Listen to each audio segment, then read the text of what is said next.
وكان المسلمون يهوون أن يغلب ملك الروم Məlikə Faris. Müsəlmanlar çox arzulayırdılar, çox istəyirdilər ki, Rum şahı Fars şahına qələbə çalsın. Müəyyən səbəblər qeyd oluna bilər. Çünki Rumlular xristiandılar, Allah tanıyırlar, axirət tanıyırlar, cənnət, cəhənnəm, peyğəmbərləri qəbul edirlər. Fars padşahı isə məcusidir, otpərəstdir. Nə Allah qəbul edir, nə peyğəmbər, heç bir peyğəmbər qəbul etmir. Axirət filan özlərinə məxsus inancları vardır. Bu səbəbdən müsəlmanlarla Rumluların yaxınlığı var. Yəni tövhid mövzusunda, məad mövzusunda və nübüvvət mövzusunda bu üsulda və müştərəklik var. Müəyyən fərqlər olsa da belə. Amma Fars padşahı ilə heç bir üsulda cəm olmağa imkan yoxdur. Bu səbəbdən və digər səbəblərdən müsəlmanlar çox istəyirdilər ki, Rumlular qələbə çalsın.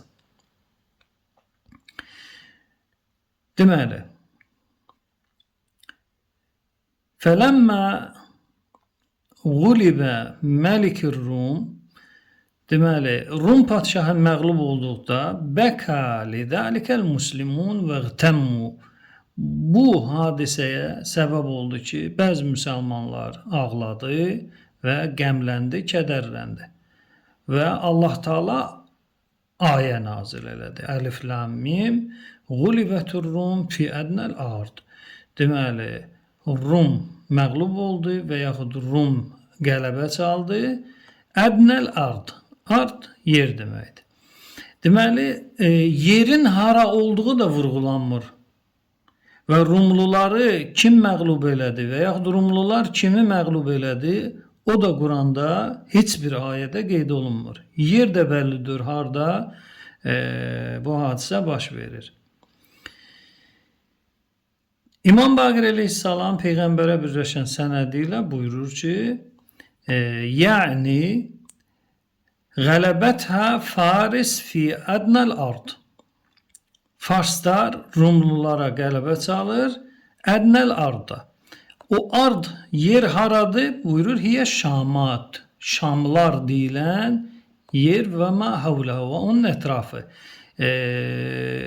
Şamat deyəndə nə nəzərdə tutulur? Onun da özünün coğrafi izahları var ki, qədim Şamlar deyəndə nə nəzərdə tutulur? Hansı coğrafiyanı əhatə edir? Deməli, hədisdə Rumluların məğlub olması Fars padşahı tərəfindən olunub və yerdə Şamat deyilən yerdə olub və müjdə olaraq bu Farsların məğlub olması möminlərə vəd verilir. Bunlar hamısı bu hədisin mətnində izahını tapır. Deməli, bir mənbə olaraq bu kitabı qeyd etdi, Təfsiril Qummi. Gəlirik digər bir mənbə,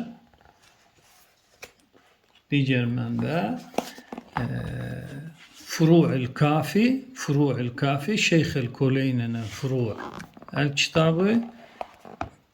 Deməli, həmən bu kitabda gəlirik səhifə 727-yə 12365 nömrəli hədis. Deməli, İmam Baqir əleyhissalamdan bu ayənin təfsiri soruşulur və Təfsir Qummidə olan məzmun bu hədisdə də öz əksini tapır. Deməli, 12365 nömrəli hədis.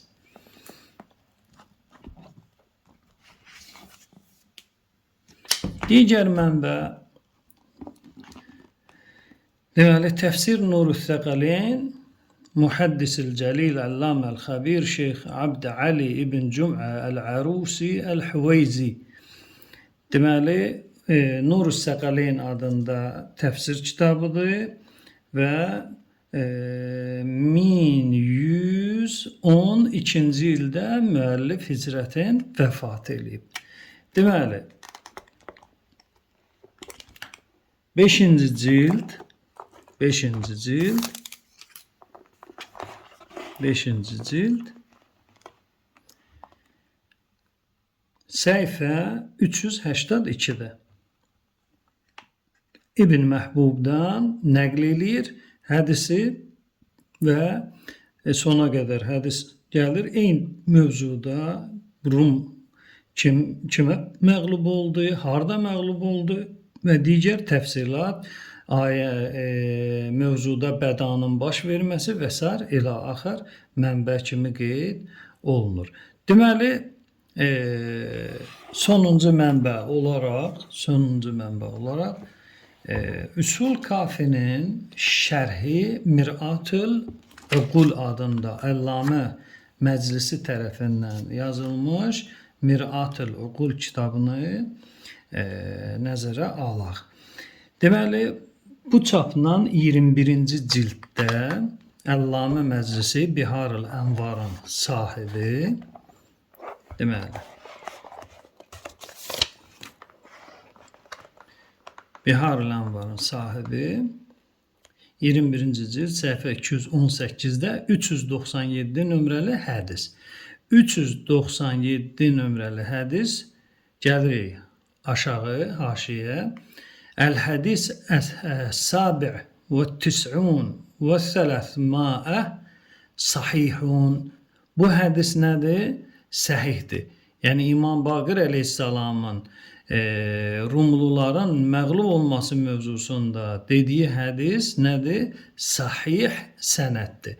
Həmçinin bu hədisi digər alimimiz olan mühəqqiq Əllamə Əl-Fəqih Əş-Şeyx Muhammed Mu'minul Qummi üsul elmində yazdığı kitabda Təsdidul Usul kitabı var. Həmən o kitabda deməli Hücciyyət Zavahiril Kitab, Quran-ı Kərimin zahirinin hüccət olub olmaması mövzusunda araşdırma apardığı səhifələrdə deməli təvil, təfsir mövzusuna toxunduğu məqamda buyurur ki, və fi sahihət Əbu Ubeydə, Əbu Ubeydənin nəql elədiyi səhih hədisdə və bu hədisdən öz mövzusuna aid olan hissəni nəql edir. Deməli, bu oxuduğum hədis səhihdir, ravilərin heç bir müşkülü yoxdur, iki alimin də şahidliyini qeyd elədim. Deməli, Əllamə Məclisi Biharul Ənvarın sahibi Mir'atul Uqul 21-ci cild səhifə 218-397 nömrəli hədisdə buyurur. Bu hədis nədir? Sahihdir. Həmçinin də Fəqih Muhammed Əl-Mu'minul Qummi o da bu hədisi səhih sayır. Deməli, İrşad Mirki deyir, bu haqda hədis yoxdur. Bu haqda hədis vardır. Bu Əhl-i Beyt yolu ilə nəql olunan hədis. Ola bilsin adam desin ki, mən Əhl-i Beyt filan qəbul eləmirəm, mən başqa bir məzhəbin hədisini istəyirəm, onu da təqdim edəcəyik Allahın hövlü qüvvəsi ilə. Vəssalamu aleykum və rəhmətullahi və bərəkət.